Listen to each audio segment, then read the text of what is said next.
Peace. This is the Ask Your Oldhead podcast with Justice Rajee.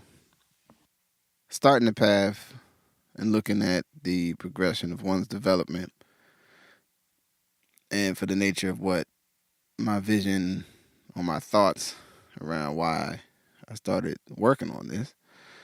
This episode, I wanted to dip into one of the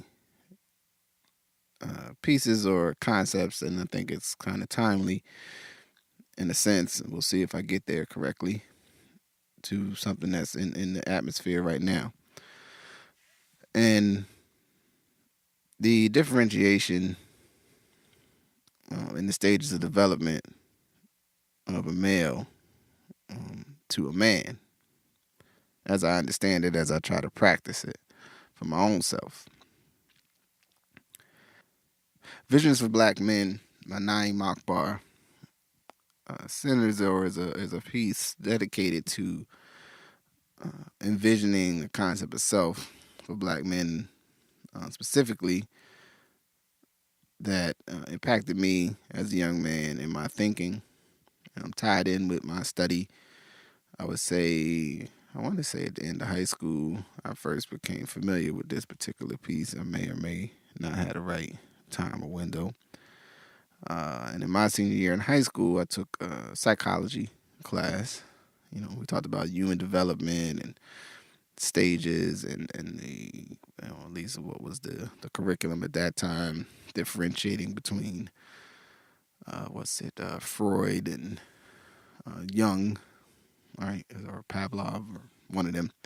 In any regard, the tone and the energy of the conversation was largely around it was very pathology based in two different versions of understanding human development that to me, not totally, but to some degree centered on different sources of pathology amongst humans, not necessarily around the characteristic or strengths of humans or their capacities or their abilities, and also spoke to the circumstances of the cultures that those visions came from. So Naeem Akbar's piece was one of the first pieces I read sometime in that window that spoke specifically to my community and to my experience as a Black man in America, the United States of America. Now, some of the things that he talks about in this piece, Visions for Black Men, are not, they're not out of whole cloth derived only from his understanding. Obviously, they reflect his study and learning, but also reflect the culture that he was growing or came up in. And I would say for me, it also reflected some of the things I was taught in other forms by some of my influencers, teachers, and what have you, from a family perspective. And that includes your moms, my grandfather, uncles, aunts, cousins, some other people. So I want to start this episode centered on the concept of male. And I think it's important because the discussion I think that creates, or the concept, the framework that I think creates challenge and creates a level of tension in our current society as it relates to rather the dynamic of countering the negative, unhealthy pathologies we've ingested living in this particular society as men, as sexism applies to us, is sometimes rooted in this challenge between differentiating between supporting a male versus supporting a man, right? So at the most basic level, male is someone that meets the basic biological sort of definition of what is a male versus a female within the human species. Not speaking for the circumstances where other anatomical realities may present themselves, meaning some people born with both genitalia and no genitalia, other biological, physical representations. So that right there. Um, but largely, male having the body things and the characteristics, a penis, having hair, at least as you mature into an adult male, facial hair, maybe in a more abundance. And not that all males have facial hair. Um, the muscle structure, all that stuff. You know what happened. A bipedal, or would be bipedal or bipedal, based on your certain level of ability. Presuming then have some other things that cause you maybe to be in another capacity, but still maybe being characterized as male. Not that I wanted to go off into the weeds too deep with that, but that said that to say this: the male being the physical manifestation without necessarily the mental capacities and the other and the lived experience uh, as defined within what a man means within your culture value system. And so for me, a male is not necessarily someone whom I don't. A male is a box. It's an entity. I don't know what that person is. I don't know what their values. I don't know how they deal. I don't know what they teach, what they think. I don't know how they treat people until I see it. I don't know what they think is important. Most often, I will assume they primarily are concerned with the basics of human survival and or the satisfaction of their basic needs.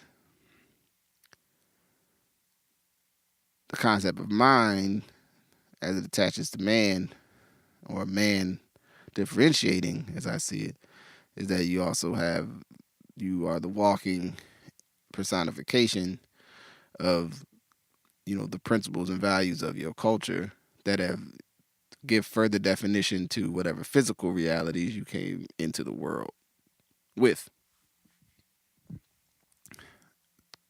showing you or giving you, training you on how to what your roles are, what your responsibilities are, what's important to your society, and within that, what things you may do.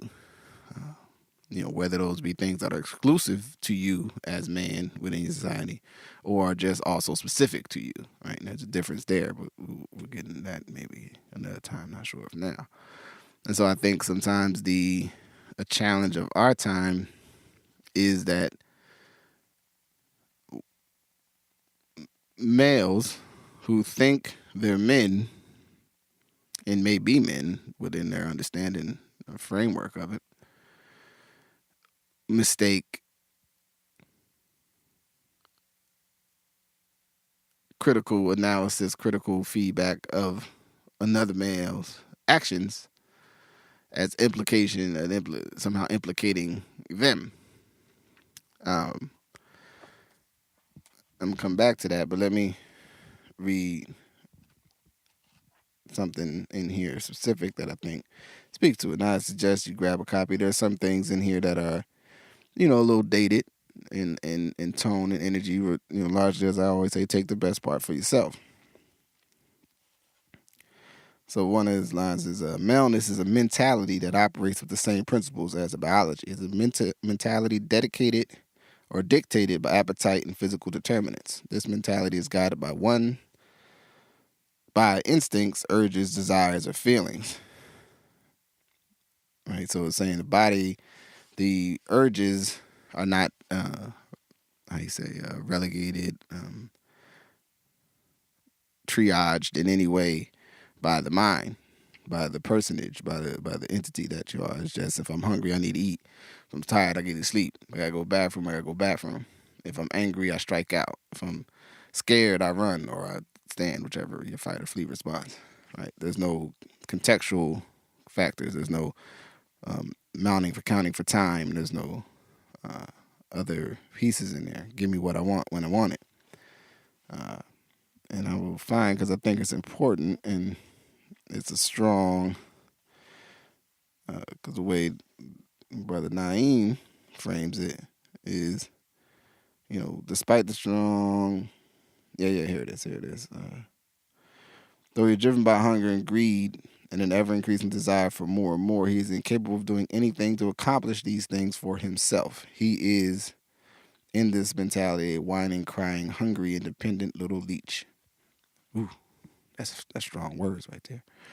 Now, the what that's about though is that at a base level, if one is, you know, new to the world, as an infant would be, where your capacity for language and other things are uh, lower or different than you are when you're, say, 20,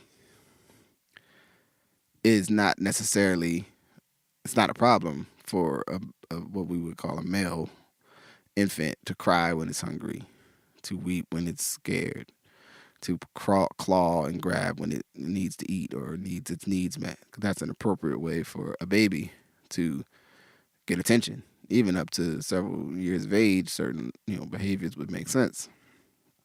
What's problematic is when a 22-year-old, a 23-year-old, a 33-year-old, a 53-year-old can't function when they don't get their way, can't subsist, can't get their needs met without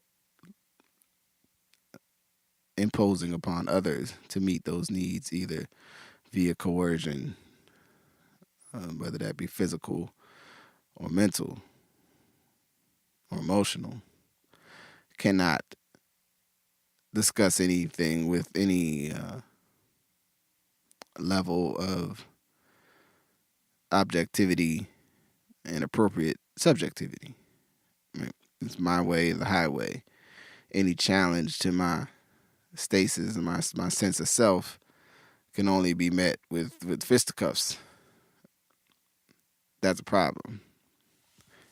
Because if one is developing health with some level of health, they should be, I would assume, be able to deal with some level of context to pull out, okay, what's being said to me, what's being asked of me. Just to reference that, what the good brother speaks to, these observations are hopefully disturbing to our many chronologically mature brothers who can find images of themselves characterized and need descriptions of the male mentality. Our implication is quite clear. If these qualities represent your predominant mode of interaction, you are almost quite literally stuck in your worm stage of development. So what that's saying, what this is about, and why this is important for me, is I think for my own self-development, learning the difference between when something upsets me, right, for whatever reason, meaning I hear something or someone says something or I watch something and I have a visceral, physical, some part of this experience of like, ooh, I don't know how I feel about that. To not just accept that however I've responded or my particular discomfort is evidence that whatever is being said is in and of itself wrong. And let me tell you why. When something is wrong, it can be wrong for you, right? Wrong for your what you want at the moment, wrong for what you were planning to do, but it doesn't mean that it is wrong within the broader scope of human society, or it's what the ripple effects will be from that thought, action, situation, what have you. And I started to make improved decisions about how I treat people when I got better, especially the people closest to me. Because it's easy to be, if you, depending on how you were trained and how you were raised, right? I'm speaking from my story, the way I was raised. I was very good at being polite, respectful, deferential, considerate of others, because that was a priority. And for most of us, I would say, and I'll take a risk here, I would say most of us were pretty good at that.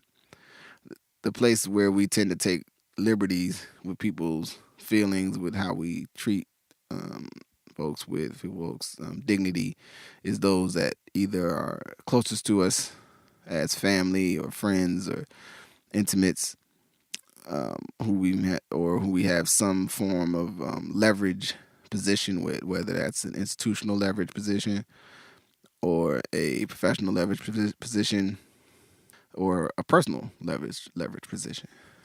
For instance, if you're the friend amongst your friend group who's the loudest, most kind of outward energy individual, you may tend to always kind of get your way because your friends who know you most of your life don't feel like arguing with you to do something different than whatever thing you've jumped out strongly for. You may not understand one day when some contingent or some group of that friends doesn't want to kick it or wants to do something else and doesn't invite you. You might be like, oh man, why they treat me that way? Depending on your level of self awareness, you might think that, I don't know, it's something more malicious than it is, outside of they just needed a break from you. On another level, if you are an individual who takes a lot of space, say in the home, with among your siblings, or that one uncle who comes and messes up the family dinner, in a sense, and that he demands usually something unreasonable or something that really he didn't need to share with the rest of us, but decided everyone needs to hear what I got to say, or I'm going to mess. So therefore, I'm going to impose my will on the body, and because y'all love me and care, you're going to give me a pass I could not take with other positions in my life, a way I couldn't treat a potential employer or a potential business partner, or um, someone else who maybe would have some capacity. Would be much easier for them to walk away from me than you will, because you're my family, or you're the people on my block, or you're my classmates in this school, and I'm in high school, and I really don't have another choice, what have you. Anyway, so as within the self development direction, as I see it, as moving towards manhood, is becoming aware of where your biological urges, the line is between your biological urges, responses to stimulus, and the capacity to discern, what this really is. What is making me feel or respond this way? What is motivating my wish or my actions that are following the urge? And any study of human development will tell you that the experience of trauma at the different stages in our life are possible to leave us anchored or moored in behaviors that are not the greatest, maladaptive, and can be hard to break depending on, if without really some either intentional action on our part, um, I guess what even is a part of it, and also having the fortune to maybe have someone bring it up to you or challenge you in a way about your behavior that it gives you the opportunity to grow and does not just cause you to strike out or return to a fighter's position where nothing else can come. I think Naeem, Brother Akbar's motivation for this particular text is to create an opportunity to think about psychological development, the meaning of manhood, for black men specifically at the time that this was cracking. Totally open up a conversation. And a part of the practice of what I'm trying to continue with this podcast is the ongoing nature of our own self definition, specifically as black men, but as a community of black people, as a broader community of survivors of the post Columbian world, so to speak, the people who we will be as a society moving into the future. That's where this conversation starts from. So the important step that I would hope one would get, or I want to share or express, is that if you're not able to differentiate between when someone is challenging norms or behaviors that may be associated with a black man or are the activities of a black man with who you are, there's a chance that you're creating the space for others to perceive harm or experience harm. Now, I really didn't plan it this way, but this is how the universe works. So this R. Kelly documentary, came on the radar the week before. I want to say, right? That's the whole week, yeah. And I think there's been the challenging piece that I've found with it, and several times for men that I think are pretty good male, good dudes or well-meaning at a minimum, is the inability, or maybe not inability is not the right word, the lack of clarity around if they think, if they understand that you can simultaneously castigate R. Kelly for what's alleged that he has done without having to create a space for, where there would have maybe been a misunderstanding with, what I think is at the root of this is sort of maybe where you would think someone could have made a mistake around choice, meaning they could have, been involved with someone who was underage and they didn't realize, or they thought they were this age, depending on where they're at in the spectrum, and whatever R. Kelly's been doing, alleged to be doing. And or also this concern with, taking a black man down and all these things. Um, it's a really it's a challenging thing for me in that, as I see it, I am centered on me being the highest application of myself in real time and matter in my own life. So when I think about something going wrong or something that's happening in the world or something that I'm doing, my central reference point is me. And I know within the history of this country and of this society that something unfounded, that a person with the privilege and the access and the power to have the systems around us serve as such could take away my liberty, could take away my freedom, could separate me from my family, could destroy my community, could physically kill me without many repercussions or without me having the capacity to stop it from an historical experience reality. I know that. I also know that there are things that choices that I can make, decisions that I could do, decisions that I could make, behaviors that I could manifest that would bring that same mayhem to me, and or make it easier for those forces that would wish to treat me in that way, make it so. But all of that doesn't also rule out that if I'm just wrong, I'm wrong. And what that man is alleged to have done, what I saw way back when, back in the original, the tape, it was in the hood and da da da, they were selling it on the block, you know what I mean? And I saw the DVD, not the whole thing, saw at least the clip and said, yeah, I think that's homie. I think I'm going to have to walk away from this man. That was it. My question to you is, what within your character or you and your personage stops you from being able to make that willful decision? That is the nugget. That is the piece that I would like and I would challenge you to think about in life. Because there's a difference between the man and the male that stops you, at least in my estimation. There's something in the male that is fighting your man to go, no, I have to let this person, this male, I have to let him go.